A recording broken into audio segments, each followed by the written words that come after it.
Well, hello and a very good morning, very good afternoon, and a very good evening based on the time in which you'll be watching this video. Um, I'm hoping that you all are doing well, you all are doing fine, along with members of your families and also your near and dear ones.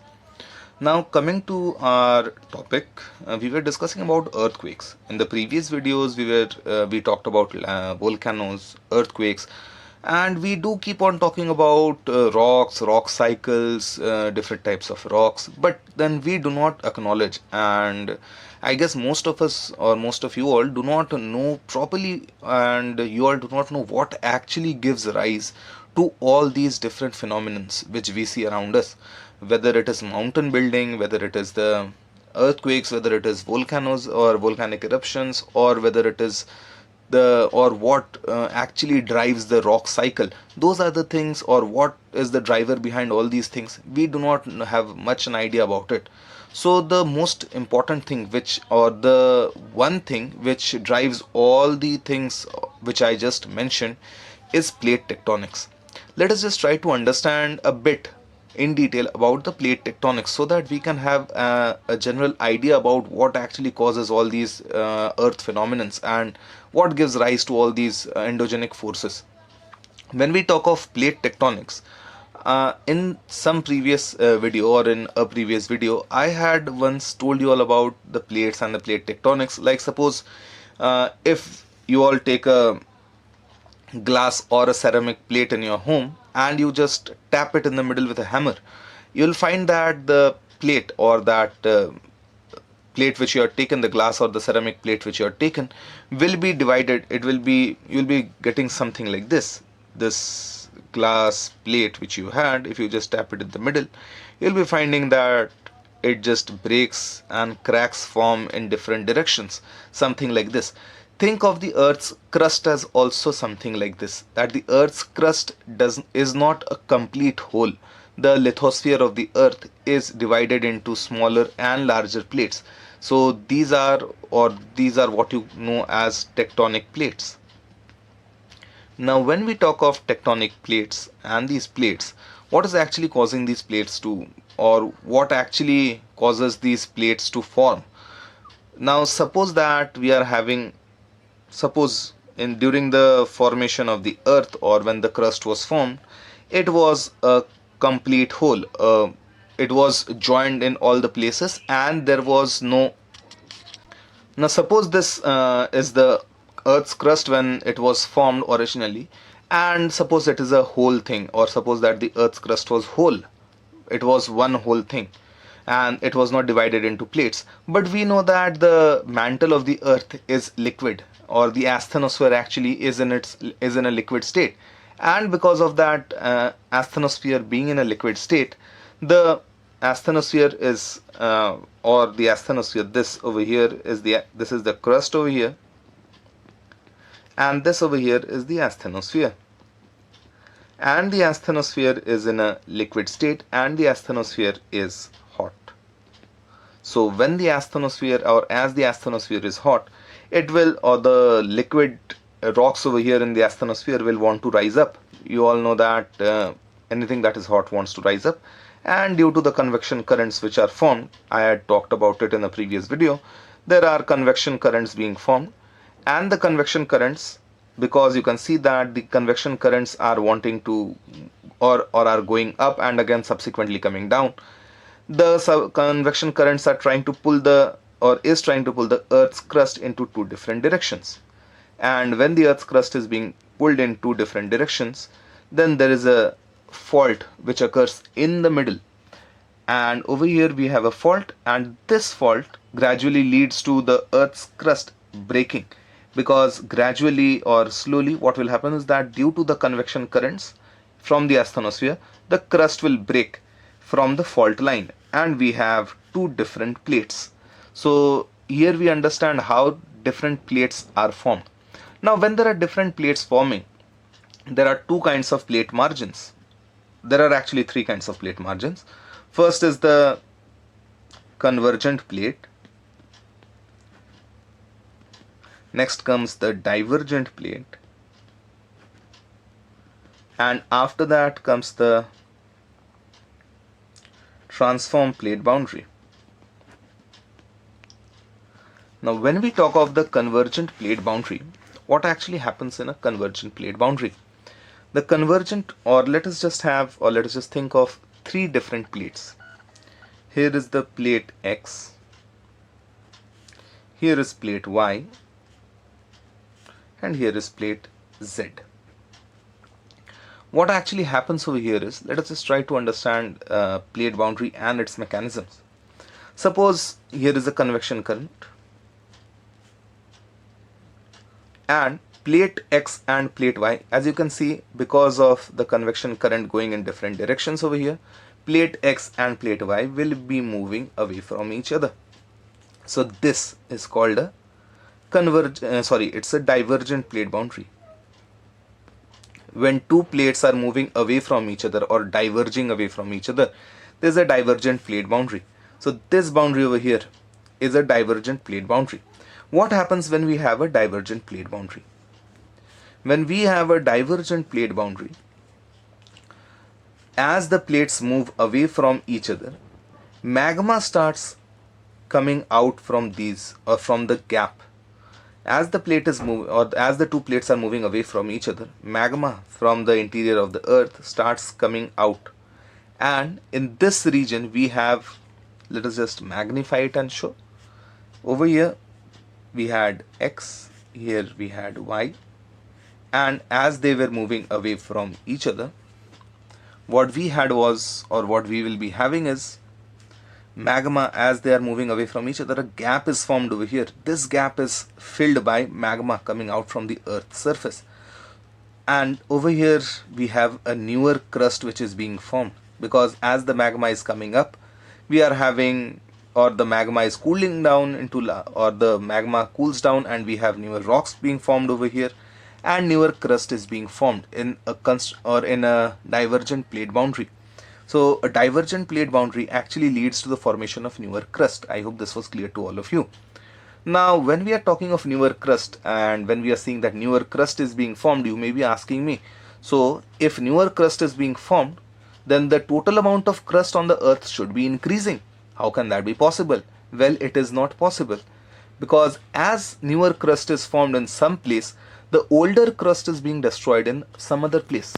Where it is happening? It is happening in the convergent plate boundary. So as Y is moving away from X, Y is nearing Z. And what happens is, suppose Y is a oceanic plate and Z is a continental plate. You all know that, or I had told in a previous video, that oceanic plate is much denser than a continental plate.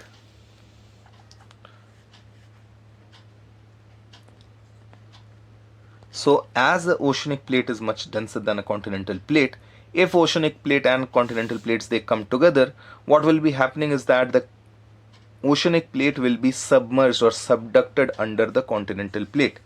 So as Y starts moving towards Z, Z being lighter because it is a continental plate, the oceanic plate of Y starts going underneath Z. Here we have a subduction zone. Here the continental plate, or the oceanic plate, is going under the continental plate, and we are having a subduction zone.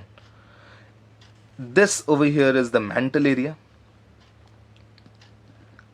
As the oceanic plate starts moving down, because of the heat of the mantle, the rocks of this oceanic plate starts getting converted into molten rocks, and some part over here, this entire block, as it starts moving down, as Y starts moving underneath Z, there is a subduction happening, and as subduction is happening, all this part which is going down starts getting converted into magma, or starts getting converted into molten rocks because of the heat of the mantle.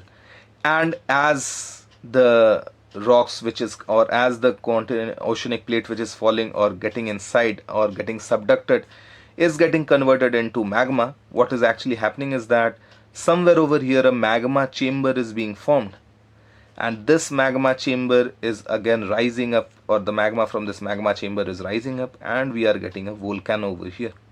So now you understand how in the previous videos or in the previous chapter of volcanoes, we had talked about how magma chambers are forming and how we are getting volcanoes from the magma chambers, or how volcanoes or why volcanoes are found near the belt, or near the plate boundaries. You now understand how we get a volcano near the plate boundaries. This is the most important reason why volcanoes are found in the plate boundaries or near the plate boundaries.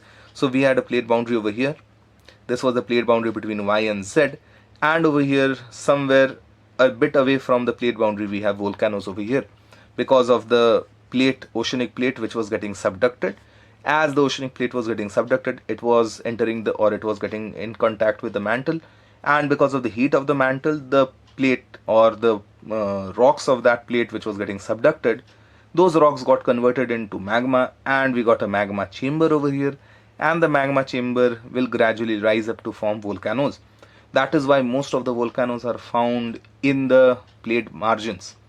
Now this was about something about the constructive plate.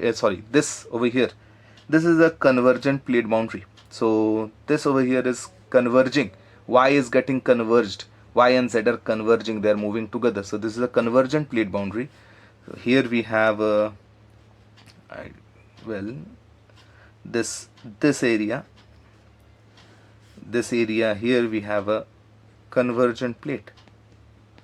Now the divergent plate boundaries are also called constructive plate boundaries. These are also called constructive plate boundaries.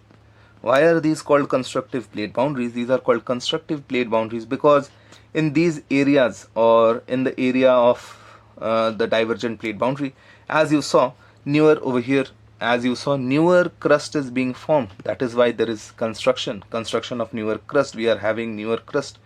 So newer crust is being formed as the plates are moving apart. Magma is coming out, and because of the coming out of the magma, we have newer crust being formed. Over here also we have a volcano. That is why the magma is coming out, and as the magma comes out, it forms newer crust, leading to a constructive plate. But when we talk of the subduction zones, or when we talk of the convergent zones, these are destructive plate boundaries. Why are these destructive plate boundaries? These are destructive plate boundaries because in the subduction zones, the older crust is getting inside, getting subducted, and the older crust is getting destroyed. That is why these are the destructive plate boundaries. So we have these two kinds of plate boundaries, the constructive plate and the destructive plate boundaries. Now when we are having these two kinds of, so you understand that as both the things are happening simultaneously, in one place there is newer crust being formed, and as newer crust is being formed, in some place just away from that plate margin where the newer crust is being formed, we are having the older crust getting destroyed. This entire crust area is getting destroyed. So you have the two things happening simultaneously. Now when we are talking of these two things, in the destructive plate boundary, what actually happens is that as this area is getting subducted, or as this, it is not always necessary that it has to be an ocean and a continent to have a subduction. It may also be so that there may be you may be having a heavier continental plate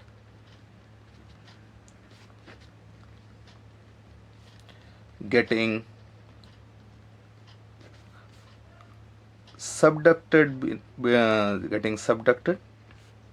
underneath a lighter continental plate. What actually makes up this, or what actually makes a continental plate or a plate lighter or heavier? It is nothing but the rocks which make up a plate. So if the rocks, or the composition of the rocks which is making up a plate, continental plate, okay, so if a plate which is being made up of rocks, and if the rocks composition is heavy and the rocks composition is dense, then that plate becomes denser compared to the other plate. So similarly, it can be that this is a lighter plate lighter continental plate. I'm just writing CP for continental plate, and here is a heavier continental plate. So what happens is that as these two collide, the heavier continental plate will be moving downwards, or the heavier continental plate goes down, is getting subducted under the lighter continental plate. You all know that the denser thing goes down. So over here the heavier continental plate is moving downwards or it is getting subducted underneath the lighter continental plate. So it need not always be a oceanic plate and a continent plate which is getting, or an oceanic plate which is getting subducted under a continental plate. It can also be a lighter continental, heavier continental plate getting subducted under a lighter continental plate. Now when we are talking of these plates, what actually happens is that in the subduction zone, where the subduction is happening, when the subduction happens suddenly. It is not that the subduction keeps on happening for millions of years. When this subduction happens, as the subduction happens, earthquakes are formed, because this is a sudden movement, and suddenly when a lot of, or a very heavy mass of the earth or the earth's crust is moving underneath another heavy mass of the earth, there is bound to be vibrations to be felt, and those vibrations give rise to earthquakes. So we have most of the earthquakes which are formed near the, or the earthquakes which we feel, the earthquakes which originated in the plate boundaries, and most importantly the most destructive earthquakes are found in the convergent plate boundaries or the subduction plate boundaries. Even in these areas we have earthquakes. In the divergent plate boundaries also there will be earthquakes, because as that in the divergent plate, what happens is that as the rocks are pulled apart, faults appear, and those faults, the greater is the size of the fault, the more destructive or the more intensity of the earthquake we'll be having. So as the plates are moving apart, a fault or a crack will be appearing, and due to this crack which is appearing, what happens is that we'll be getting an earthquake over here, because the fault will be trying to balance, or will try to balance itself. We were talking about it in the previous video. Also, volcanoes give rise to earthquakes in a divergent plate boundary, as X is moving away from Y and the magma is rising in that gap. Due to the formation of due to volcanoes over here, it may lead to earthquakes, as we discussed in the previous video, that volcanoes also lead to earthquakes. But the most important reason which gives rise to earthquake is the subduction plate boundary and the areas where two plates are colliding. Now when there is collision, when we are talking of plate boundaries, one more important thing to be kept in mind is that when we have two plates, or two plates which is the weight of the plates or the density of the plates is nearly similar. Let it be plate A and plate B, and the density of A is nearly equal to density of B. So what happens is that in such a plate boundary, when both A and B are nearly equal in density and weight, neither of them get subducted. Why? Because none is heavier or lighter than the other. So what happens is they collide with each other, and mountain formations, or we have formation of mountains. So this is another kind of a plate boundary or a plate interaction, where the two plates are nearly similar in weight or similar in density. None goes underneath the other, there is no subduction happening. So as they collide with each other, this is what happens. Something like this happens. We have well, page won't move. So we have this kind of a formation. We have a fold which occurs. This folding gives rise to mountains. So this is what actually happens when we have or when there is an interaction between two different plates having similar weight or densities.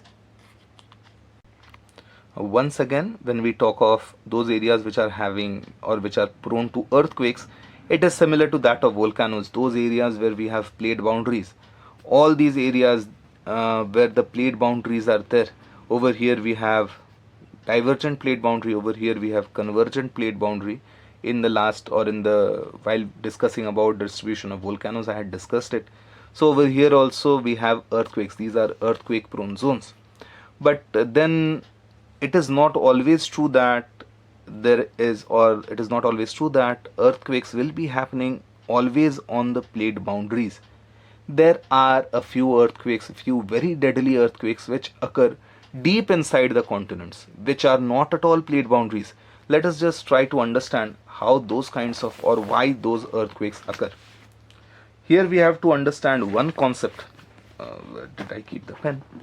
Here we have to understand one concept, that is called shields. Suppose this is a continent, and this continent, this is a continental plate, and these are the boundaries of that plate, A, B, C and D. So there are 4 boundaries.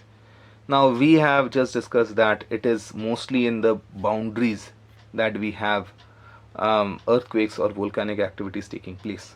That is very, very true. But at times earthquakes do occur in the central parts of the plate boundaries also, or in the central parts of the plate also.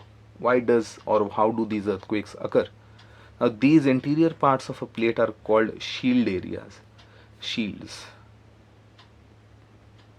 The same shield which you find in the Avenger universe, that same shield, that's an E. So the shield areas. So in the shield areas we do find earthquakes taking place. Why do these earthquakes occur? It is so because I was talking of, or you all know of, faults. When a rock gets pulled from 2 different sides, a fault may appear. Now all the time fault formation does not lead to earthquake. At times a fault is like you have a huge rock, and in that huge rock, suppose this is a huge rock, and this huge rock over here is, sorry for the pink color, I'm using my sister's pencil. So well, this is a huge rock over here, and somewhere due to it is being pulled apart. This is one side it is being pulled, and this is the other side it is being pulled. So there will be a fault in the middle part over here. Now at times this huge rock, it does not necessarily have to break apart. It settles down due to the pressure from the above rocks, and also due to the surface, or due to the support by or from the lower rocks. Rocks are in layers. There are different layers of rocks. Rocks are stacked upon one another. So this layer of rock which got, or this rock which got broken in the middle, there is a fault over here. It, due to some reason or the other, balances itself.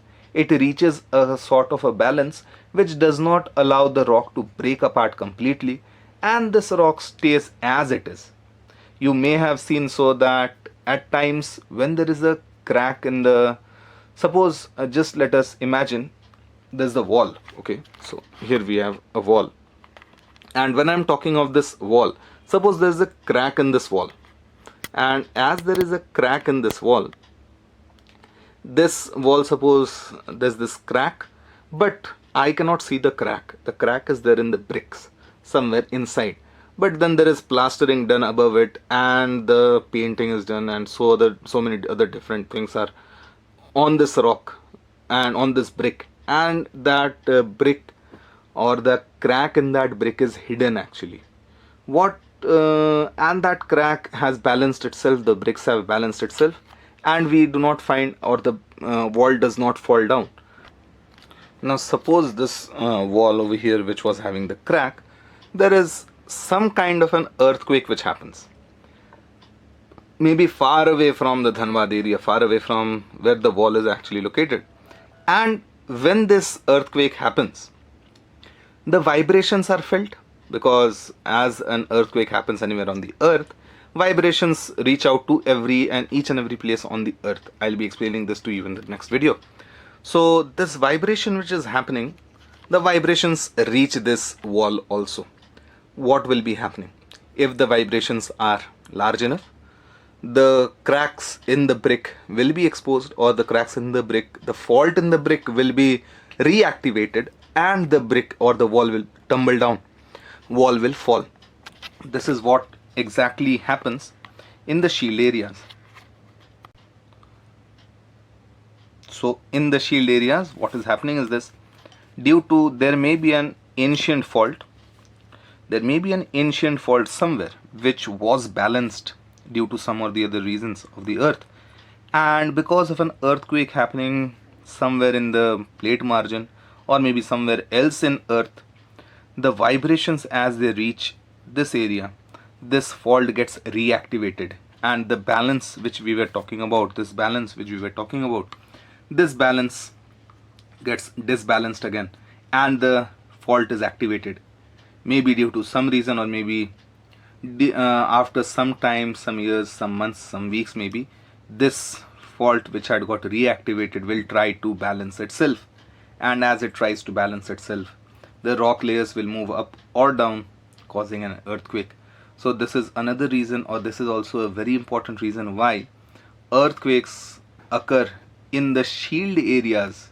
Shield areas are the ancient rocks which are found deep inside, or which are there in the central parts of the continents or inside the continental plates. So we can have earthquakes in the shield areas also. I hope all of this was clear to you all. If there was any problem regarding any point which I just talked about, discussed, everything is mentioned in this page. So you can just, I'm just zooming on in to this page so that you can have a proper look at in this page. And also, if you have any problem regarding anything which is mentioned over here, please feel free to ask me, and if there is any doubt, I'll be answering the doubt in the next week's video lecture, because right now these videos which I'm making, these have been made beforehand, and I'll be uploading them afterwards. So just make sure, leave all that aside. If you do have any problem, just mention it in the comment section so that I can try to answer you all. Till then, please take care, stay safe, and stay happy. Thank you.